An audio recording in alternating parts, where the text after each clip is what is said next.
Hi, welcome to another episode of Hot Takes. The SNP are luring the Labour Party into a trap. They're saying that the Labour Party now must back the budget because they made this announcement that they're going to reinstate the winter fuel allowance. Strangely, not for this year, but for next year, and only for 1 year, so it's hardly a major thing. They're saying, well, if you don't back it, then the pensioners aren't going to get their money.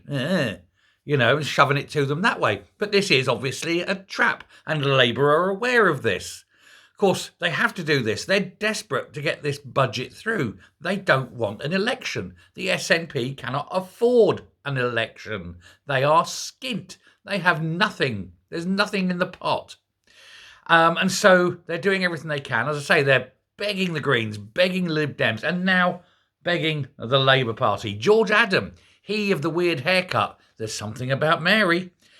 He's come out now and he's saying, oh, well, if the Labour Party don't back the SNP, then the Labour Party is saying that the pensioners can't have their money.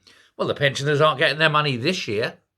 And for you to come out and say, oh, look, we'll give it back to you next year, but only for 1 year, it's hardly a threat. Labour, meanwhile, are saying, we're not backing you.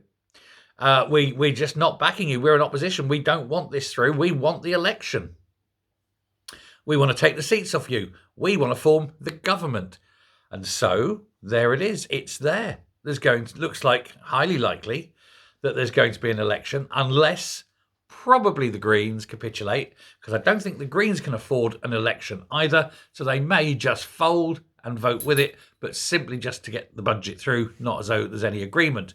Or better still, they may just abstain. Who knows?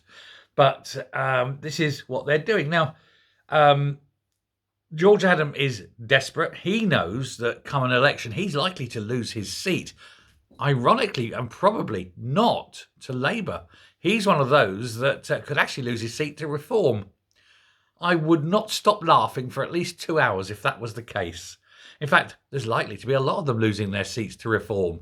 And that, of course, will expose them as the charlatans they are, because there's no way back. It's not as though those who lose at the general election can go to Scotland and get a seat there, because the gap between the next, losing this time and the next election that comes up where they could get any kind of public paid seat is just too long.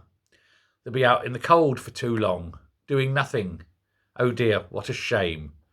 But their chickens are definitely coming home to roost, and it's excellent. And how sad it is, how desperate they are when they have to go on bended knees to Labour. Who'd have thunk it, eh? Their biggest rivals. Watch this space. I don't think they're going to get this budget through. It's looking increasingly unlikely. We shall see. Anyway, let me know what you think. Thanks very much, and goodbye.